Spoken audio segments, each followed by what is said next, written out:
Hello friends, welcome to Jagran IAS PCS. ये 4 June Indian Express का analysis है। यहाँ पे जो भी न्यूज़ आर्टिकल्स यूपीएससी और स्टेट पीसीएस के लिए इंपॉर्टेंट होते हैं, हम उनको डिस्कस करते हैं। हम इन न्यूज़ आर्टिकल्स के शॉर्ट नोट्स भी प्रोवाइड करते हैं जो इनके समरी होते हैं, और ये हमारे टेलीग्राम चैनल पे अवेलेबल होते हैं। चलिए शुरू करते हैं। पहले न्यूज़ हेडलाइंस को देखते हैं जो आगे डिस्कस किया जाएगा। फर्स्ट न्यूज़ आर्टिकल जो है इंडिया यूएस ट्रेड से रिलेटेड है, और इसी से जुड़ा हुआ एक न्यूज़ जो कल यूएसए के द्वारा एक नया प्रपोजल टैरिफ्स को लेकर के आया है। उसमें इंडिया से आने वाले जो प्रोडक्ट्स हैं जो एक्सपोर्ट होते हैं उन पे 12.5% का टैरिफ लगाए जाने का प्रपोजल लाया गया है। ये तब है जब इंडिया और यूएस के बीच ट्रेड नेगोशिएशन चल रहा है। तो ये जो है, ये न्यूज़ जो है एक कोर्सिव स्ट्रैटेजी के रूप में देखा जा रहा है कि यूएसए के द्वारा इंडिया को प्रेशराइज करने के लिए एक स्ट्रैटेजी के रूप में देखा जा रहा है। इससे रिलेटेड एक न्यूज़ आर्टिकल्स भी इकोनॉमिक सेक्शन में है। उसमें हम देखेंगे कि इससे रिलेटेड इश्यूज क्या है और ये कोर्सन जो है, ये टैक्टिक्स क्यों अपनाया जा रहा है। Next news article editorial page का है। इसमें ग्रेट निकोबार आइलैंड पे जो अभी गवर्नमेंट के द्वारा ये अनाउंस किया गया था कि प्रोजेक्ट जो बनाया जाएगा वो स्ट्रेटजिक और सिक्योरिटी पर्पस से क्यों इम्पोर्टेंट है, और जो इकोलॉजिकल जो कंसर्न है तो उससे रिलेटेड इश्यूज क्या है, और ये हमारे लिए प्रोजेक्ट क्यों इम्पोर्टेंट है, हम इस आर्टिकल में देखेंगे। Next news article again editorial page से है। ये जो अभी दिल्ली में कल आगजनी हुई थी जिसमें लगभग 21 लोग की डेथ हुई है, तो उससे रिलेटेड है। इसमें क्या लैप्सेस थे और क्यों ऐसी बार बार घटनाएं होती है, उसी पे ये आर्टिकल बेस्ट है। Next news article again editorial page का ही है, शॉर्ट न्यूज आर्टिकल है जिसमें म्यांमार के जो लीडर हैं वो इंडिया में उनका विजिट है, अभी आए हुए हैं। तो म्यांमार इंडिया के लिए क्यों इम्पोर्टेंट है, इस न्यूज आर्टिकल में डिस्कस किया गया है। Next news article national page से रिलेटेड है। अभी आईएमडी के द्वारा जो फॉरकास्ट किया गया था कि इंडिया में जो मानसून है वो नॉर्मल से कम रह सकता है, तो एग्रीकल्चर मिनिस्ट्री के द्वारा इस जो आपदा है, ये जो सिचुएशन आने वाला है, तो उससे निपटने के लिए तैयारी की जा रही है। उसमें एग्रीकल्चर मिनिस्ट्री के द्वारा ये प्रमोट किया जा रहा है कि हमारे कंट्री में जो मानसून पीरियड है उसमें जो कम बारिश होगी तो उससे कैसे निपटा जाए, और ड्राउट रेसिस्टेंट क्रॉप, मल्चिंग और डिफरेंट जो तरीके हो सकते हैं वो इस न्यूज़ आर्टिकल में बताया गया है। Next news article again national page से रिलेटेड है।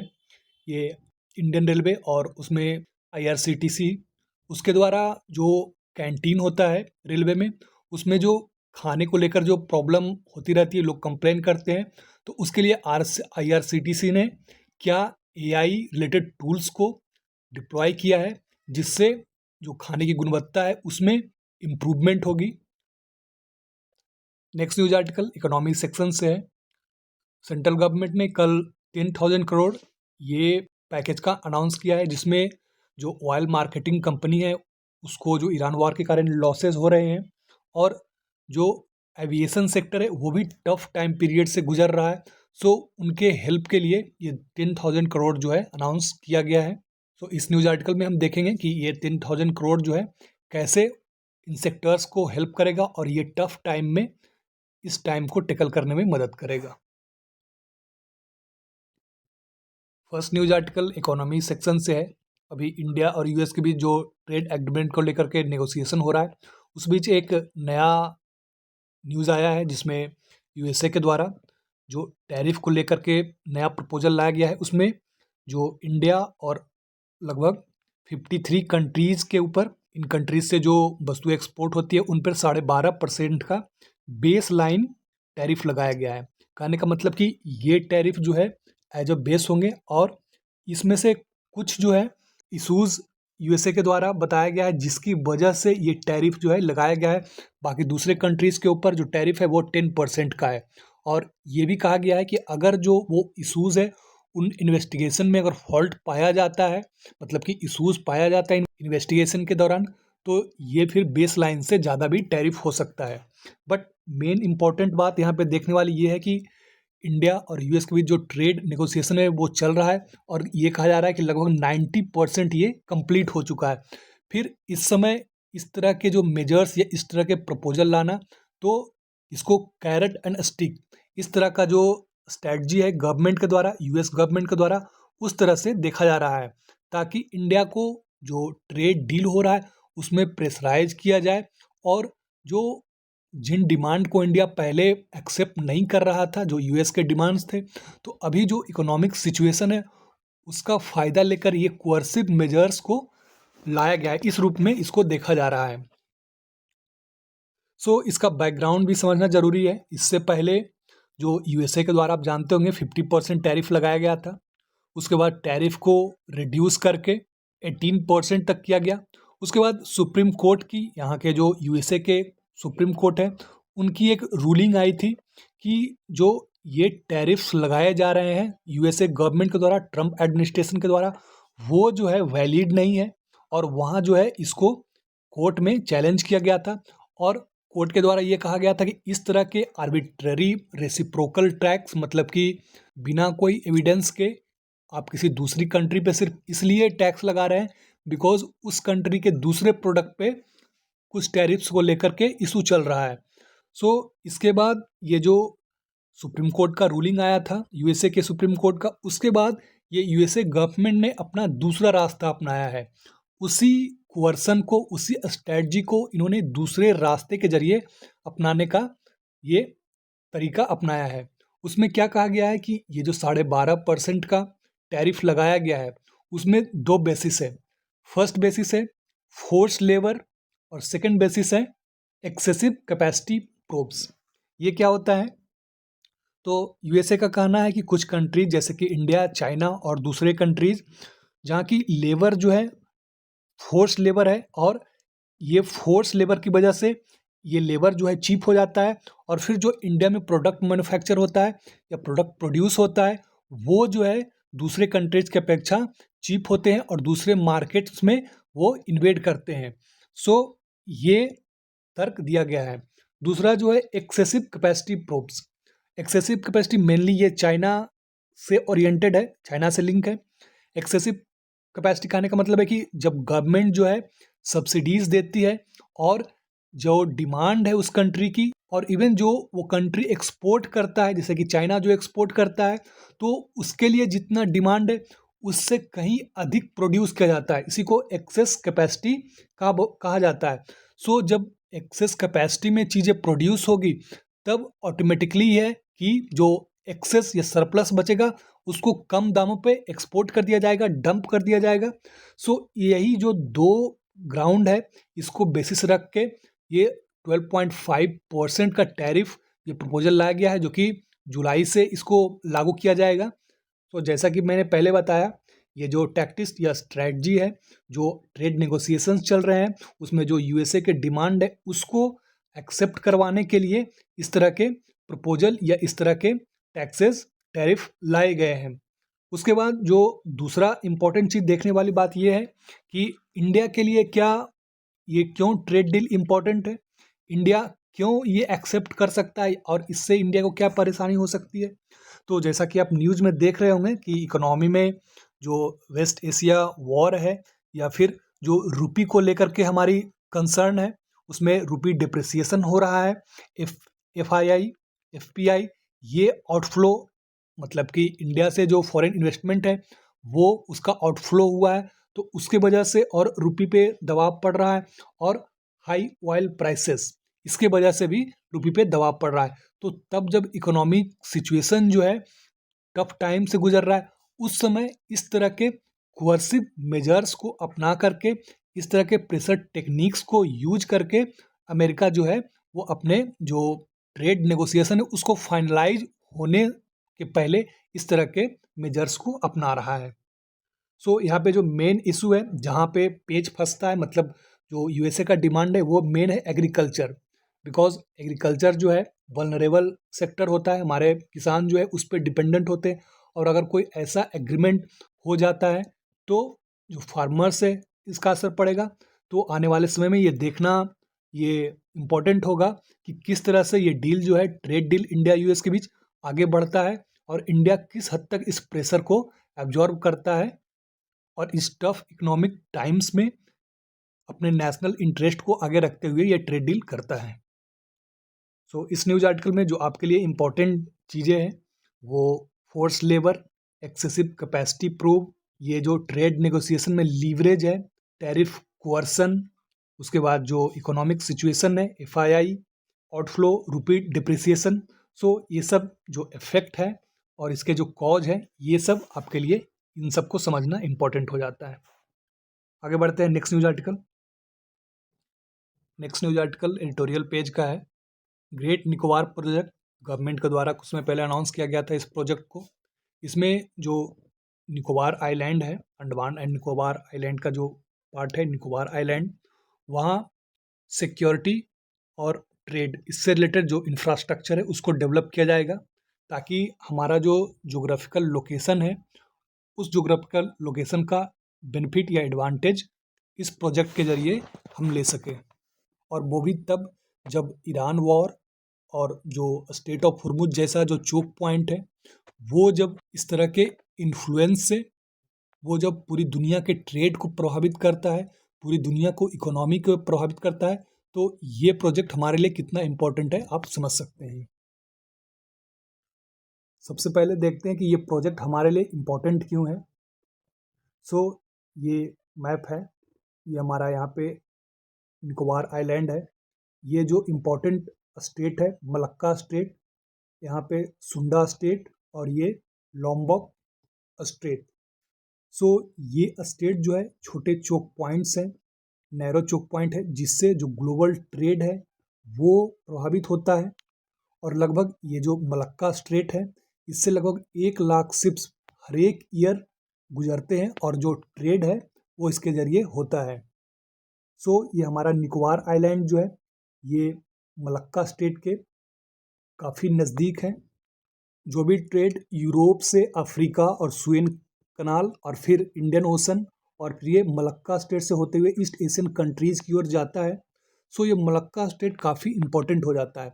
उसके बाद यहाँ पे एक और चीज़ देखने वाली इंटरेस्टिंग बात ये है कि चूँकि आप अगर मैप देखें तो ऐसा लगेगा कि आप यूरोप से अफ्रीका होते हुए, सुएज कनाल होते हुए आप इंडिया यहाँ पे पोर्ट पे चले आएंगे। बट क्या होता है, कुछ जो हैवी जो शिप्स होते हैं उसके लिए बहुत ही डीप वाटर की ज़रूरत होती है, और वो डीप वाटर पोर्ट इधर सिंगापुर, कोलंबो, मलक्का स्ट्रेट, इनके आसपास के कुछ जो पोर्ट है वो प्रोवाइड करते हैं। तो बड़े बड़े जो शिप्स होते हैं वो इस तरह के जो डीप वाटर पोर्ट है वहाँ पे आके रुकते हैं, और फिर वहाँ से जो एक गुड्स है वो दूसरे जो छोटे छोटे जगहों में इधर इंडिया, फिर ईस्ट एशिया या फिर दूसरे कंट्रीज़ में जाते हैं। सो ये क्वेश्चन आपके मन में उठता होगा कि डायरेक्ट यहाँ से हमारे यहाँ जो शिप आता है वो डायरेक्ट क्यों नहीं चला जाता।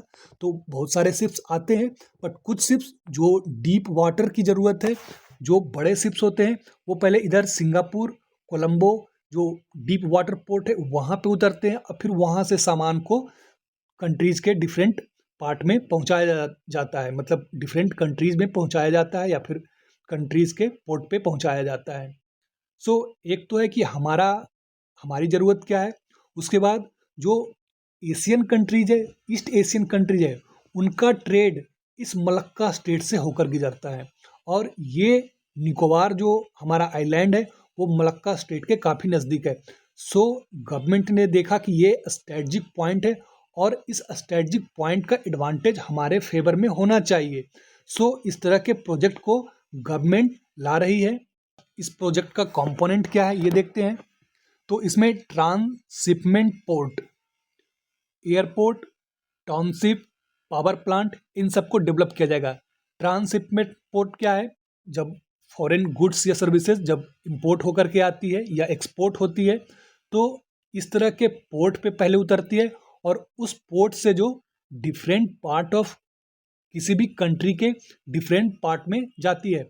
अभी तक जो सिंगापुर और कोलंबो ये डीप वाटर पोर्ट है जहाँ पे कि बड़े बड़े शिप्स आते हैं और फिर वहाँ से दूसरे जगहों में जाते हैं। तो ये ट्रांसशिपमेंट पोर्ट उस हिसाब से कितना इंपॉर्टेंट है ये आप समझ सकते हैं। उसके बाद यहाँ पे एयरपोर्ट वगैरह बनाया जाएगा जो हमारे डिफेंस पर्पस के लिए, सिक्योरिटी पर्पस के लिए इंपॉर्टेंट होगा। फिर अगर कुछ इस्टेब्लिश हो रहा है तो वहाँ लोग रहेंगे, तो फिर उसके लिए टाउनशिप मतलब कि टाउन का डेवलपमेंट होगा। पावर प्लांट जो एनर्जी सेक्टर है वो सब डेवलप होगी। तो ये पूरा जो प्रोजेक्ट है हमारे इंडिया के जो सिक्योरिटी है और जो ट्रेड से रिलेटेड जो हमारा स्ट्रेटजिक एडवांटेज है उसको एक्सप्लोर करने के लिए किया गया है। उसके बाद चाइना का एंगल भी यहाँ आता है, बिकॉज चाइना जो है अपना इन्फ्लुएंस इंडियन ओशन या फिर साउथ चाइना सी या इस तरह के जो भी स्टेट है, जब आप देख रहे हैं कि स्टेट ऑफ हुर्मुज और ये जो ईरान वॉर चल रहा है उसकी वजह से ग्लोबल ट्रेड पे, एनर्जी सप्लाई पे और दूसरे इंपोर्ट और एक्सपोर्ट पे कितना प्रभाव पड़ा है। तो इस तरह के जो स्टेट है फ्यूचर में अगर वो कभी जो है कॉन्फ्लिक्टेड होते हैं तो जो स्ट्रेटजिक लोकेशन है उस हिसाब से कितना इम्पोर्टेंट हो जाता है। और चाइना पहले से ही इन स्ट्रेटजिक लोकेशंस में अपना इन्फ्लुएंस बढ़ा रहा है, तो उस हिसाब से हमारा ये ग्रेट निकोबार प्रोजेक्ट इम्पोर्टेंट है। बस यहाँ पे जो एक कंसर्न है इस आर्टिकल में वो है ecology, because great Nicobar vast forest area है, तो इसमें अगर इस तरह के प्रोजेक्ट लाए जाएंगे तो वहाँ जो रहने वाले लोग हैं, जो फॉरेस्ट ड्वेलर्स हैं, जो उन पर निर्भर करते हैं, वो डिस्प्लेस होंगे। और उसके बाद जो फॉरेस्ट है, बायोडाइवर्सिटी है, उसका डाइवर्जेंस होगा, मतलब कि फॉरेस्ट क्लियर किया जाएंगे। तो हमारे सामने ये चैलेंज है कि हम कैसे इन इकोलॉजिकल कंसर्न जो है उसको ध्यान में रखते हुए कम से कम नुकसान उनको हो, और अगर नुकसान होता है तो उनको हम कैसे कंपनसेट करते हैं, कैसे हम उनको रिहेबिलिटेट करते हैं, और फिर जो है अपने जो नेशनल सिक्योरिटी है उसको इस प्रोजेक्ट के जरिए अचीव करते हैं। सो इस न्यूज़ आर्टिकल में जो ये प्रोजेक्ट है हमारे लिए क्यों इम्पोर्टेंट है, और मलक्का स्ट्रेट, सुंडा स्ट्रेट, लोम्बोक चोक पॉइंट, ये आपके लिए प्रीलिम्स पॉइंट ऑफ व्यू से इम्पोर्टेंट हो जाते हैं।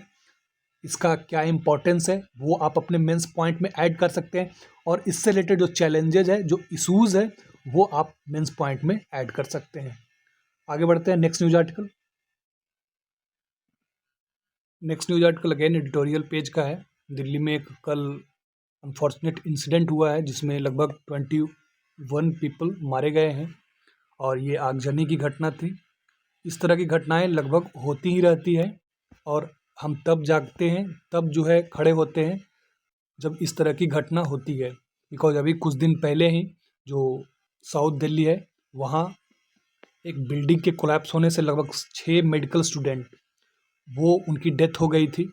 तो इस तरह के लैप्स जब हो जाते हैं तब ये न्यूज़ में आती है, और उससे हम क्या लेसन लेते हैं ये जो है कहीं जैसे जैसे टाइम पास होता है सब लोग भूल जाते हैं और फिर से पॉइंट 0 पे आ जाते हैं। सो इस न्यूज़ आर्टिकल में बताया गया है कि इस तरह के जो घटनाएं होती है क्या क्या हमारे यहाँ कमियां हैं, और बार बार ये घटनाएं होती है, और बार बार इस तरह की जो चीज़ें होती है तो सबसे पहले हमारे माइंड में जो आता है वो आता है ओवर क्राउडिंग। नो डाउट ये समस्या है ओवर क्राउडिंग। ओवर क्राउडिंग क्यों है? बिकॉज जो हमारे यहाँ सेंटर ऑफ डेवलपमेंट है वो बड़े बड़े सिटीज़ जैसे कि मुंबई, दिल्ली और जो छोटे सिटीज़ हैं तो वो उनके कंपेरिजन में कहीं नहीं आते। ज़्यादा से ज़्यादा लोग इन सिटीज़ में आते हैं, उससे ओवर क्राउडिंग होती है। तो ये तो समस्या है। उसके बाद जो अनप्लान्ड इंफ्रास्ट्रक्चर जो हमारे शहरों में है, बिकॉज आप देखते होंगे तंग गलियों में जाते होंगे, अगर इस तरह की घटनाएं होती है तो वहाँ फायर फाइटर का जो दमकल की गाड़ियाँ वहाँ पहुँचना लगभग इम्पॉसिबल होता है। आपको ये दिल्ली में कई सारी गलियाँ इस तरह की मिल जाएगी जिसमें कि नैरो एग्जिस्ट पॉइंट होता है। बिल्डिंग जो है एक दूसरे से इस तरह से सटे होते हैं कि विंडो की भी ज़रूरत नहीं होती है, तो वहाँ से दमकल गाड़ियाँ कहाँ से आ पाएगी। इस तरह के जो अनप्लान्ड इंफ्रास्ट्रक्चर होता है वो एक समस्या है। उसके बाद अगर इस पर्टिकुलर केस की बात करें तो यहाँ आप देखते होंगे, इमेज में देख रहे होंगे कि जो बिल्डिंग है उसके आसपास कितने हैंगिंग वायर्स जो है, इलेक्ट्रिक वायर्स और दूसरे वायर्स वो हैंग कर रहे हैं। अगर कोई पर्सन उस बिल्डिंग से कूदना भी चाहेगा, बाहर निकलना भी चाहेगा, तो वो उस इलेक्ट्रिकल वायर जो है उसके चपेट में आ जाएगा। ये सारी समस्याएं तो हर किसी जगह, हर कंट्री में होती है, बट इनसे निपटने के लिए आप क्या करते हैं वो इम्पॉर्टेंट है।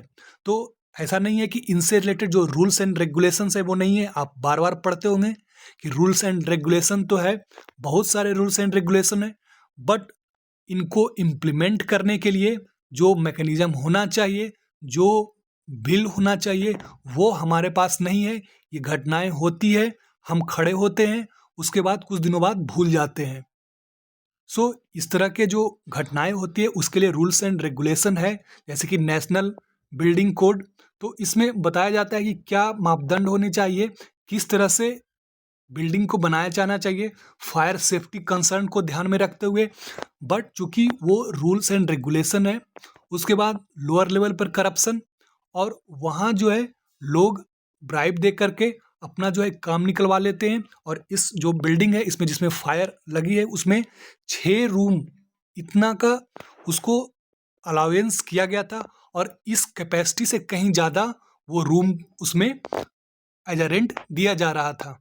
तो दिक्कत क्या है, दिक्कत क्या है, इसको इम्प्लीमेंट करने के लिए हमारे पास कोई सॉलिड स्ट्रेटजी नहीं है, सॉलिड विल नहीं है। घटना हो जाने के बाद सिर्फ हम जागते हैं और उसके बाद फिर से सो जाते हैं। सो इसके लिए इस न्यूज़ आर्टिकल में जो इम्पोर्टेंट चीज़ें सॉल्यूशन के लिए दी गई है कि वो विल हमारे पास होना चाहिए, इसको इन्फोर्स करने के लिए एक सॉलिड मैकेनिज्म होना चाहिए, और रेगुलर सुपरविजन और ऑडिट होना चाहिए। बिकॉज ये घटनाएं तो कहीं भी हो सकती है, ये इस पे आपको कंट्रोल नहीं है, बट क्या आप इसको रोक सकते हैं, क्या आप रेगुलर ऑडिट कर सकते हैं, ये तो आपके कंट्रोल में है। और जो लोकल लेवल की गवर्नमेंट है उसको हमको एम्पावर करना होगा, उसको हमको फाइनेंस देना होगा, स्टाफ देना होगा। बिकॉज स्टाफ और फाइनेंस ये दो चीज़ें हैं जो लोकल गवर्नमेंट के पास नहीं होती है, और लोकल गवर्नमेंट ही इसको ज़्यादातर देखती है। सो इस आर्टिकल में ये सॉल्यूशन, ये जो समस्या हमारे सामने है, उसको जो हमारा स्ट्रॉन्ग विल और उसके लिए जो साधन हमें देने चाहिए वो देने ही होंगे, नहीं तो बार बार ये घटनाएं होती रहेगी। नेक्स्ट न्यूज आर्टिकल भी एडिटोरियल पेज का है। ये इंडिया म्यांमार रिलेशन से रिलेटेड है। अभी म्यांमार के लीडर इंडिया में आए हुए थे, सो ये न्यूज़ में है। 2021 में एक चेंज आया था, जो डेमोक्रेटिक इलेक्टेड गवर्नमेंट थी आंग सान सूकी की, वहाँ पे एक मिलिट्री कूप हुआ था और वो गवर्नमेंट चली गई थी, और ये पूरा सिविल वॉर का ये सिचुएशन आ गया था।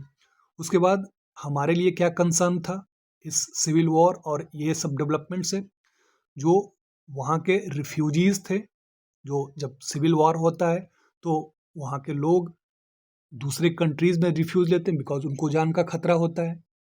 सो हमारा बॉर्डर जो है म्यांमार से काफ़ी कुछ लगता है, अरुणाचल, नागालैंड, मिजोरम, मणिपुर। सो ये सारे स्टेट्स जो हैं इनके बॉर्डर्स म्यांमार से लगते हैं। तो वो रिफ्यूजीज जो है उनका इन्फ्लक्स हमारे यहाँ बढ़ गया, और इंडिया म्यांमार का लगभग 1600 किलोमीटर का लॉन्ग बॉर्डर है। सो इस मामले में जो म्यांमार के साथ हमारे रिलेशंस है, वहाँ पे कौन सी गवर्नमेंट है, वहाँ पे क्या सिचुएशंस है, ये हमारे लिए इम्पोर्टेंट हो जाता है। उसके बाद जो ईस्ट एशिया है, तो हमारा जो पॉलिसी है एक्ट ईस्ट पॉलिसी, उसके लिए म्यांमार इम्पोर्टेंट है। बिकॉज हम इंडिया से निकलकर अगर देखें तो ईस्ट एशिया जाने के लिए म्यांमार हमारे पास एक रास्ता है। तो उस हिसाब से जो म्यांमार है ईस्ट एशिया और हमारे बीच एक लैंड ब्रिज का काम करेगा। और ये कहने की बात नहीं है कि जो ट्रेड है या फिर दूसरे जो कनेक्टिविटी जो इश्यूज़ हैं, वो लैंड काफ़ी कुछ लैंड कनेक्टिविटी पे डिपेंड करता है। उसके बाद again China factor, because Myanmar हमारे नेबर में है, और चाइना का इन्फ्लुएंस जो दूसरे रीजन्स की तरह हमारे नेबर में भी इसका इन्फ्लुएंस बढ़ रहा है। तो चाइना के द्वारा जो इंफ्रास्ट्रक्चर क्रिएट किए जा रहे हैं और जो इन्फ्लुएंस बढ़ाया जा रहा है, तो हमारे ट्रेड के लिए, हमारे नेशनल सिक्योरिटी के लिए म्यांमार के साथ हमारे रिलेशंस काफ़ी इम्पोर्टेंट हो जाते हैं। और वो तब जब एक गवर्नमेंट जो कि हमारे फ्रेंडली गवर्नमेंट थी आंग सान सूकी की, उसको जो है मिलिट्री कूप के बाद हटाया गया था, तब हम उस नए गवर्नमेंट से जो कि बिल्कुल हमारे लिए नया है, हम उससे कैसे इंगेज करते हैं। सो ये विजिट जो है उस मामले में इम्पोर्टेंट था। आगे बढ़ते हैं next news article. Next news article national page से रिलेटेड है। अभी आईएमडी के द्वारा जो फोरकास्ट किया गया था जिसमें कि मानसून में नॉर्मल से कम बारिश होगी, तो एग्रीकल्चर मिनिस्ट्री के द्वारा इस सिचुएशंस को डील करने के लिए तैयारियां किया जा रही है। उसमें जो डिफरेंट फार्मिंग ग्रुप्स है, जैसे कि फार्मर प्रोड्यूसर ऑर्गेनाइजेशन, उनकी मदद ली जा रही है। उनके ज़रिए जो फार्मर्स हैं उनको अवेयर किया जा रहा है कि किस तरह से जो क्रॉप्स हैं उनको डाइवर्सिफ़ाई किया जाए, ताकि जो बारिश कम होगी तो उससे जो पैदावार कम होने के चांसेज़ हैं तो उसको डील किया जा सके। इसी दिशा में जो इम्पोर्टेंट चीज़ें अपनाई जा रही है उसमें मल्चिंग, जिसमें कि जो लैंड फॉर्म होता है उस पे जो क्रॉप रेसिड्यू होता है उससे कवर कर दिया जाता है, ताकि मॉइस्चर कम से कम लॉस हो और पानी की ज़रूरत कम से कम हो। उसके बाद जो ड्रॉप रेसिस्टेंट क्रॉप्स हैं जैसे कि मिलेट्स, तो इनको प्रमोट किया जा रहा है। मतलब कोअर्स ग्रेन जिसमें पानी की कम ज़रूरत होती है उसको डाइवर्सिफाई किया जाए। मतलब कहने का मतलब जो ट्रेडिशनल क्रॉप्स है वो तो होंगे ही, बट डाइवर्सिफाई इस जो ये सिचुएशन है इसको कैसे मिनिमम लॉस के साथ डील कर सकते हैं। उसके बाद ड्रिप इरिगेशन। ड्रिप इरिगेशन क्या है? ये इस इरिगेशन के तहत जो ट्रीज या प्लांट्स होते हैं, जो क्रॉप या फिर वेजिटेबल्स, मेनली ये वेजिटेबल्स और फ्रूट्स इनके लिए होता है, उनमें क्या होता है जो उनके रूट्स होते हैं ट्रीज या प्लांट्स के, उनकी जड़ तक सीधे इरिगेशन या पानी को पहुंचाया जाता है, ताकि जो वाटर का वेस्टेज है वो कम से कम हो और टारगेटेड वे में इरिगेशन हो। इसी को ड्रिप इरिगेशन कहा जाता है। और उसके बाद natural farming, because natural farming automatically जो नेचर के अकॉर्डिंग फार्मिंग है उसके अकॉर्डिंग होता है। नेचर को बिना डिस्टर्ब किए हुए हम इसका एडवांटेज ले सकते हैं। इसके लिए गवर्नमेंट या मिनिस्ट्री जो है डिफरेंट वेबिनार्स कर रही है, और जो क्लाइमेट रेजिलियंट या ड्राउट रेजिलियंट क्रॉप्स है उनको प्रमोट कर रही है। और इस न्यूज़ आर्टिकल में कुछ उदाहरण दिए गए हैं कि झारखंड में कैसे जो फार्मर प्रोड्यूस ऑर्गेनाइजेशन है वो इनकी मदद से गवर्नमेंट जो है फार्मर्स तक ये अवेयरनेस या ये स्कीम्स को पहुंचा रहे हैं, जिससे जो मॉनसून कम होने में जो प्रोडक्शन रिस्क है उसको कम से कम किया जा सके। इस न्यूज आर्टिकल में जो आपके लिए इंपॉर्टेंट है प्रीलिम्स पॉइंट ऑफ व्यू से, ये मल्चिंग, ड्रिप इरिगेशन, ये प्रीलिम्स और मेंस दोनों से इंपॉर्टेंट है, बिकॉज मल्चिंग और ड्रिप इरिगेशन ये प्रीलिम्स में पूछा जा सकता है, और मेंस में एज अ पॉइंट जो ये मॉनसून जो नॉर्मल नहीं है तो इसके क्या सॉल्यूशंस हैं, हम इसको कैसे डील कर सकते हैं, वो आप मेंस पॉइंट में नोट कर सकते हैं। और जो फार्मर प्रोड्यूसर ऑर्गेनाइजेशन इनका मदद लिया जा रहा है ये भी एज अ मेंस पॉइंट में ऐड कर सकते हैं। Next news article. Next news article again national page से रिलेटेड है।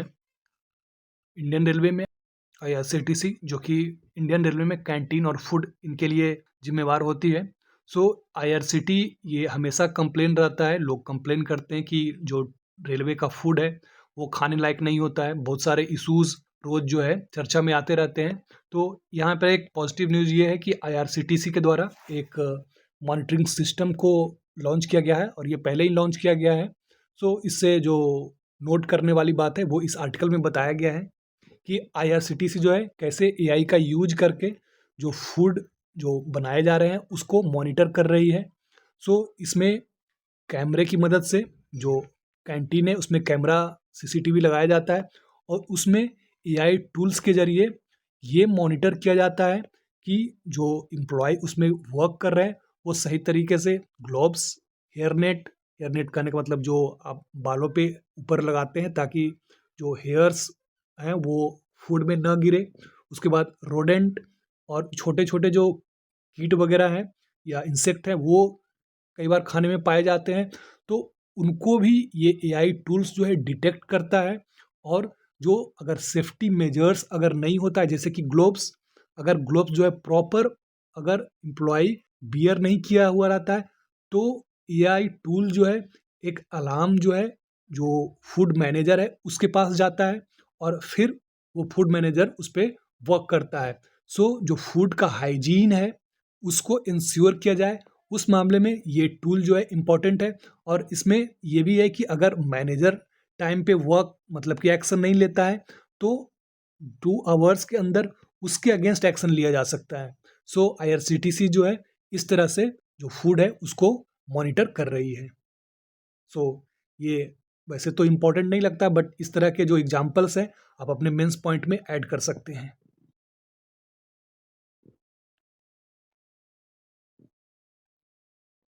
Next news article economic page से रिलेटेड है। सेंट्रल गवर्नमेंट के द्वारा एविएशन टरबाइन फ्यूल और जो अभी ईरान वॉर की वजह से जो ऑयल मार्केटिंग कंपनी है उनको जो लॉसेज हो रही है, और जो एविएशन सेक्टर में फ्यूल हाइक की वजह से उनके ऑपरेशंस बाधित हो रहे हैं, उनको लॉसेज हो रही है, तो उसके लिए गवर्नमेंट ने 10,000 करोड़ का पैकेज जो है अनाउंस किया है। सो इस पैकेज का ऑब्जेक्टिव क्या है? जो ऑयल मार्केटिंग कंपनी जो है, आप जान रहे हैं कि ऑयल प्राइसेस हाइक हुए, लेकिन हमारे यहाँ ऑयल प्राइसेस के रेट जो है उस प्रोपोर्शन में हाइक नहीं हुए जितने कि ग्लोबल मार्केट में हाइक हुए हैं। तो आप सीधा इसका समझ सकते हैं कि ये जो लॉसेस है वो कंपनीज को लॉसेस हो रही होगी। तो उसी को मैनेज करने के लिए, और उसके बाद जो एविएशन सेक्टर है उसमें जो उनके फ्यूल है, उसमें फ्यूल हाइक की वजह से आप सुन रहे होंगे कि कई एविएशन जो रिलेटेड कंपनीज है वो अपने ऑपरेशंस है उसको कट कर रही है। एयर इंडिया के बारे में आपने सुना होगा। सो उनको जो लॉसेज हो रही है, तो उनको ये पैकेज हेल्प करेगा मैनेज करने में जो लॉसेज है, और जब सिचुएशन नॉर्मल हो जाएगा तो ये मनी जो है गवर्नमेंट के द्वारा रिकवर किया जाएगा। और इंटरेस्टिंग इसमें जो इम्पोर्टेंट बात ये है कि ये जो है एज अ लोन के रूप में, इंटरेस्ट फ्री लोन के रूप में दिया जाएगा, ताकि जो लॉसेज हो रही है उसको बियर कर सके और उसको मैनेज कर सके। चूँकि जो एविएशन सेक्टर है उसमें जो फ्यूल्स है वो पहले जो ईरान वॉर था उससे पहले लगभग 40% उस पे खर्च होता था एविएशन सेक्टर का, और अब जो है फ्यूल हाइक की वजह से लगभग 55 से 60% खर्च हो रहा है। बट उस प्रोपोर्शन में जो एयरलाइन के फेयर्स है वो इंक्रीज नहीं होते, बिकॉज गवर्नमेंट जो है उनको रेस्ट्रिक्ट की हुई रहती है, बिकॉज गवर्नमेंट को उससे लॉस हो सकता है, पॉलिटिकली लॉस हो सकता है। सो जो ऑयल मार्केट कंपनी उनके लॉसेज है उसको मैनेज करने के लिए, और एविएशन सेक्टर में जो लॉसेज है उसको मैनेज करने के लिए ये पैकेज अनाउंस किया गया है। सो ये न्यूज़ जो है आपको समझना चाहिए, इसलिए ये न्यूज़ को मैंने इंक्लूड किया है। सो ये था आज का इंडियन एक्सप्रेस का एनालिसिस। आई होप आपके लिए यूजफुल रहा होगा। All the best. Thank you for watching.